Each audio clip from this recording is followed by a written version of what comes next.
नमस्कार। यूपी के संत कबीर नगर से एक बहुत बड़ी खबर सामने आई। आपको बता दें कि उत्तर प्रदेश सरकार के कैबिनेट मंत्री व निषाद समाज पार्टी के राष्ट्रीय अध्यक्ष संजय निषाद जी के ऊपर एक आक्रामक हमला हो गया और उस हमले में संजय निषाद के कहीं ना कहीं नाक पे चोट आई और उनकी नाक कट गई। और नाक कटने के बाद पूरे प्रदेश में एक तूफान सा मच गया, माहौल एक अजब सा माहौल बन गया कि उत्तर प्रदेश सरकार के कैबिनेट मंत्री के ऊपर हमला कर दिया गया। भाजपा की सरकार है और इस सरकार में एक मंत्री के ऊपर हमला हो जाता है, ये कहीं से सहनीय नहीं है, ये कहीं से बर्दाश्त करने के लायक नहीं है। और कहीं ना कहीं सबके ट्विटर और फेसबुक पे सिर्फ संजय निषाद जी की नाक कटने की खबर चलने लगी। आपको बता दें कि कल रात किसी अपने पार्टी के कार्यकर्ता के यहाँ एक शादी कार्यक्रम में संजय निषाद जी गए हुए थे और वहाँ पे दो बातें चल रही हैं। जिस प्रकार से संजय निषाद जी का कहना है कि हम वहाँ पे गए हुए थे, तब तक किसी व्यक्ति की आवाज़ आई और उन्होंने अचानक हमारे ऊपर हमला कर दिया।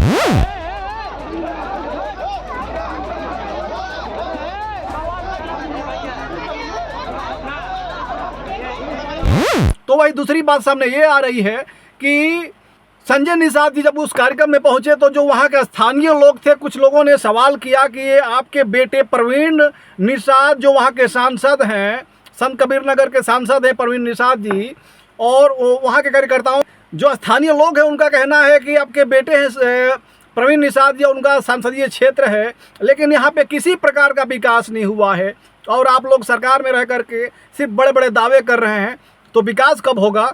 और इसी बात को लेकर के संजय निषाद जी उस व्यक्ति पे और उन लोगों पे भड़क गए और कहीं ना कहीं धीरे धीरे यह बात बढ़ी और बात झड़प में तब्दील हो गई और हाथापाई भी हो गई और उसी में कहीं ना कहीं संजय निषाद जी की नाक कट गई।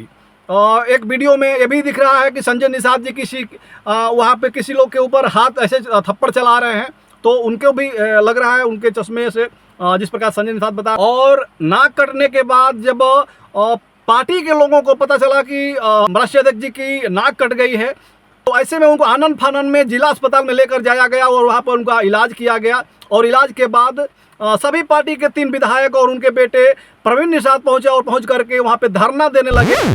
मंत्री जी, क्या ये लगता है कि ये हमला आपके पे करवाई गई है?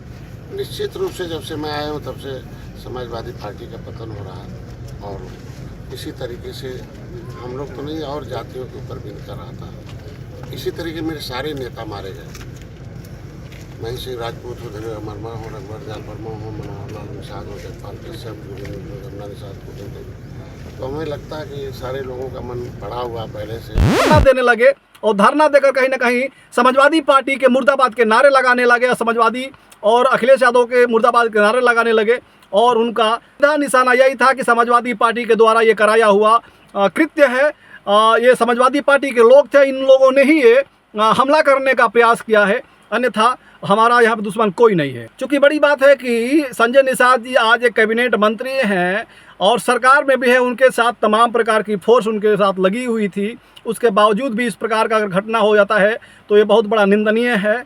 अगर समाजवादी पार्टी के लोग कराए हो तो भी निंदनीय है और वहाँ के क्षेत्रीय लोग इस प्रकार का अगर घटना को अंजाम दिए हो तो भी निंदनीय है। अगर कुछ बातें थी वहाँ के लोगों की कि यहाँ पे काम नहीं हो पाया है, तो ये कहने की बात है और कह नहीं सकते हैं। तो चुनाव आ गया है, आप वोट की चोट दे करके और सबक सिखा सकते हैं, ना कि किसी के ऊपर हमला करके और किसी को गाली गलौज और बेआबरू करके आप समझा सकते हैं। समझाने का सीधा तरीका है लोकतंत्र है। लोकतंत्र में आप वोट का चोट दे करके किसी भी नेता, किसी भी मंत्री, किसी भी विधायक और किसी भी मुख्यमंत्री, प्रधानमंत्री को सबक सिखा सकते हैं। तो ये जो हमला हुआ कहीं ना कहीं ये शर्मनाक है, निंदनीय है, ऐसा नहीं होना चाहिए किसी भी नेता के साथ। चूँकि नेता एक सम्मानित व्यक्ति होता है, देश में उसका अच्छा एक नाम होता है और हम सभी का मार्गदर्शक होता है, हम सभी का आवाज़ उठाने वाला एक स्तंभ होता है। तो किसी भी नेता के साथ, और संजय निषाद एक पार्टी के राष्ट्रीय अध्यक्ष है, तो गलत हुआ। लेकिन जिस प्रकार से संजय निषाद और उनके पार्टी के लोग लगातार ये दावा कर रहे हैं कि समाजवादी पार्टी के लोगों ने जो कृत्य किया है, हमला किया और कराया है, तो ये कितना सच्चाई है, कितना सत्य है, ये अभी जांच का विषय है, जानने का विषय है। भविष्य में क्या होता है। अभी बताया जा रहा है कि इसमें 4 लोग गिरफ्तार हो चुके हैं, 6 लोग फरार हैं और कितने लोग गिरफ्तार हो पाते हैं? आखिर सच्चाई क्या है? ये संजय जी के ऊपर हमला करने वाला कौन है? हमला कराने वाला कौन है? हमला हुआ तो क्यों हुआ? या संजय निषाद ने थप्पड़ जिस व्यक्ति के ऊपर चलाए तो थप्पड़ उनको चलाने की ज़रूरत क्या पड़ी कि किसी व्यक्ति के ऊपर संजय निषाद जी थप्पड़ चला दिए? ऐसा नहीं होना चाहिए था। अगर किसी वहाँ के किसी लोकल मतदाता ने अगर आपसे कोई सवाल ही कर दिया तो सब थप्पड़ चलाने की ज़रूरत नहीं थी। अभी गलती किया।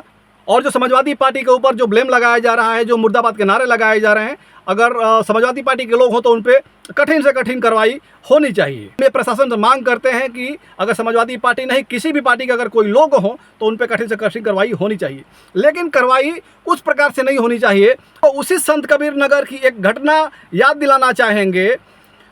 अभी महज 1 महीने भी नहीं हुए, सुहलदेव भारतीय समाज पार्टी महिला नेत्री को जिस प्रकार से मार दिया गया, जिस प्रकार से उसकी निर्मम हत्या कर दी गई, और हत्या के पीछे कौन थे कौन नहीं थे, इसको बिना जांच किए, बिना जांच पड़ताल किए, बिना जाने बूझे जिस प्रकार से सुहलदेव भारतीय समाज पार्टी और भारतीय जनता पार्टी के लोग लगातार आरोप लगाते हुए दिखे कि ये समाजवादी पार्टी के लोगों ने ही करवाया है, समाजवादी पार्टी ने गुंडे पाल रखे हैं, समाजवादी पार्टी ने अत्याचारियों को पाल रखा है और उन्हीं लोगों ने नंदनी राजभर को मारने का काम किया, इस प्रकार के घर में घुस करके मारने का काम किया। लेकिन जब उसका जांच हुई, जब पड़ताल हुई, मोबाइल जब ट्रेस किया गया, सीडीआर निकला। दिनांक 10 मार्च 2023 को ग्राम दीघा में एक हत्या की घटना कारित की गई थी, जिसमें नंदनी राजभर की हत्या की गई थी। इस घटना के बाद परिजनों ने एफआईआर दर्ज कराया था, जिसमें 5 नामजद अभियुक्तों के नाम उन्होंने लिखाए थे। इस घटना के बाद जो पुलिस की टीम है घटना को अनावरण के लिए लगी। इसमें जो मौके से साक्ष्य मिले थे, जो मृतका का मोबाइल नंबर का सीडीआर था, इसको जब पुलिस ने गहनता से इसका अध्ययन किया तो उसके सीडीआर से एक सस्पेक्टेड नंबर प्राप्त हुआ। वो नंबर साहुल राजभर पुत्र राम अजोर निवासी ग्राम बनौली थाना बिल्हरकला का निकला। कल जब टीम ने इस साहुल को पकड़ा है, जब उससे गहनता से पूछताछ की है तो पूरी घटना का अनावरण हुआ है। उसने किस तरीके से इनके मृतका नंदनी राजभर के साथ एक साल पहले संपर्क में आया, उसके बाद कैसे इनके बीच में मोबाइल का आदान प्रदान हुआ, साथ ही कैसे इसने लगभग 26,000 रुपये नंदनी राजभर को दिए मृतका को, और उसके बाद जब इनके संबंधों में खटास आ गई, मृतका नंदनी राजभर जब इनसे बात करना बंद कर दिया और किसी और से बात करना स्टार्ट कर दिया, इसी से कुंठित होकर इसने बताया कि इसने ये घटना को अंजाम दिया। घटना को अंजाम देने का इसने पूरा क्रम भी बताया है। इसने बताया कि इसने प्लान तरीके से एक हथौड़ा जो कि लोहे का है, एक अपने पिट्ठू बैग में रखा, साथ में 2 जोड़ी कपड़े रखे, और ये नंदनी राजभर जहां इनका घर है उसमें घर में एंटर किया। इसने देखा कि वो फ़ोन पे किसी से वार्ता कर रही थी। लेटकर उसने फिर हथौड़े से सर पे प्रहार किया। पहले प्रहार से ही उसने बताया कि अचेत हो गई। उसके बाद फिर 3 और प्रहार किए। टोटल 4 प्रहार में जब इस मुतमईन हो गया कि मृतका की डेथ हो गई है, फिर उस आला कत्ल हथौड़े को अपने जेब में रखा, छुपाया, अपने शर्ट से ढक के उसको फिर वहाँ से भाग गया। और साथ के साथ जो मृतका का मोबाइल था सैमसंग का, जो कि इसी अभियुक्त ने कुछ समय पहले जनवरी माह में मृतका को दिया था, वो मोबाइल भी वहाँ मौके से लेके चला गया। उसमें जो मोबाइल में सिम कार्ड लगा हुआ था, इसको सिम कार्ड को इसने तोड़कर मेहदावल बाईपास के पास में फेंका, जो कि इसकी निशानदेही पे बरामद किया पुलिस ने। जो आला कत्ल हथौड़ा था, उस हथौड़े को यहाँ पे अग्रवाल नेत्रालय के पास एक जो नहर जाती है उसी के पास इसने फेंका है, जिसको निशानदेही पे पुलिस ने बरामद किया है। जो 10 तारीख की घटना के बाद इसका मूवमेंट है अग्रवाल नेत्रालय के पास, उसका CCTV फुटेज भी पुलिस ने बरामद किया है, जो कि ये इस्टेब्लिश करता है कि ये घटना करने के बाद वहाँ पे आला कत्ल फेंकने गया।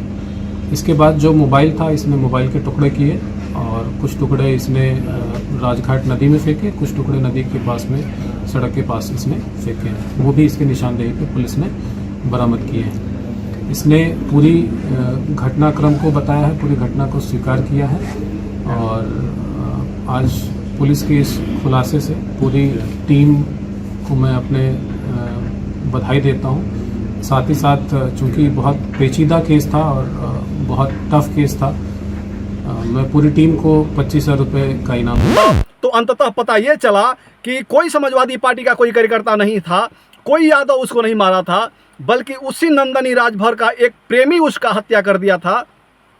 आपको बता दें कि जब ये खबर सामने आई कि नंदनी राजभर का हत्या करने वाला कोई यादव और कोई समाजवादी पार्टी का कार्यकर्ता या कोई भूमाफिया नहीं है, बल्कि नंदनी राजभर का एक प्रेमी है जो लगभग 2 साल पहले से नंदनी राजभर से बात करता था। बात करने के बाद जब धीरे धीरे 1 साल 2 साल बीता तो देखा कि नंदनी राजभर का जो रवैया है कहीं ना कहीं उस लड़के के उसका नाम साहुल राजभर था, साहुल राजभर से धीरे धीरे शुरू हुआ। और दुराव होने का मतलब कि कहीं ना कहीं नंदनी राजभर जो थी किसी और लड़के से बात करना चालू कर दी। और ये चीज़ देख करके जो साहुल राजभर था, साहुल राजभर को अच्छा नहीं लगा और उसने नंदनी राजभर को मारने का कोई प्लानिंग बनाया। और एक दिन उस नंदनी राजभर के घर गया और जा करके उसके घर में ही उसके बेड पे ही उसकी हत्या कर डाली। और हत्या करने के बाद जब वहाँ से फरार हो गया और बाद में जब ये लोगों को पता चला कि नंदनी राजभर का हत्या हो गया, सुहलदेव भारतीय समाज पार्टी की एक राष्ट्रीय सचिव थी या जिला सचिव थी, कोई एक बड़ी नेता थी, बड़ा उसका अच्छा नाम था, अच्छी छवि, बड़ा नाम था। तो सुहलदेव भारतीय समाज पार्टी के राष्ट्रीय अध्यक्ष श्री ओम प्रकाश राजभर जी संत कबीर नगर पहुँचते हैं और पहुँचने के बाद खुला ऐलान करते हैं कि समाजवादी पार्टी के गुंडों का ये हाल है, गुंडों का ये कृत्य है, समाजवादी पार्टी के लोगों ने ये कृत्य किया है। और अंततः 5 लोग गिरफ्तार हुए, 5 लोगों पे नामजद मुकदमा हुआ और उसके बाद 5 लोग गिरफ्तार हुए और गिरफ्तार होने के बाद उन पे कार्रवाई हुई। लेकिन लास्ट में जब पूरा इसकी जांच हुई, पूरा पड़ताल हुई, तो कहीं ना कहीं ये सामने आया, प्रशासन के लोगों के द्वारा ये बताया गया कि इसकी जो हत्या हुई है प्रेम प्रसंग में हुई है। इसका जो हत्यारा है वो साहुल राजभर नामक एक लड़का है जो इसका प्रेमी था और किसी और के साथ इसके गलत संबंध को देख करके उसे अच्छा नहीं लगा और उसने इसके घर में आकर के हथौड़े से मार मार करके उसकी हत्या कर दी। और साहुल राजभर फिर गिरफ्तार हुआ। गिरफ्तार होने के बाद साहुल राजभर ने ये सारी बातें बताई कि हमने हत्या की और क्यों की। तो इसी प्रकार से एक बार फिर संजय निषाद के ऊपर जब हमला हुआ, उनको नाक पे चोट लगी, उनकी नाक कट गई। तो समाजवादी पार्टी के लोगों के ऊपर एक बार फिर से इनका भी ब्लेम लग रहा है, इनका भी आरोप लग रहा है। तो ठीक है, अगर होंगे तो उन पर कठिन से कठिन कार्रवाई होनी चाहिए और अगर नहीं हो तो पहले जांच करके ही, हम चाहेंगे कि जांच करके ही इन सारी चीज़ों को उछाला जाए, न कि इस चीज़ को राजनीतिक मुद्दा बना करके, चुनावी मुद्दा बना करके और पूरे देश में उछाला जाए और इसका चुनावी फ़ायदा लेने का प्रयास किया जाए। तो आप सभी को यह जानकारी कैसी लगी है, वीडियो कैसी लगी, आप लोग हमें कमेंट करके बताइएगा। और हमारी वीडियो अच्छी लग रही हो, इस प्रकार की और वीडियोस देखने के लिए हमारे इस चैनल को सब्सक्राइब जरूर करें और फेसबुक पेज पे अगर देख रहे हैं तो हमारे फेसबुक पेज को भी फॉलो करना न भूलें। इसी के साथ हम इस वीडियो को ख़त्म करना चाहेंगे। जय हिंद, जय भारत।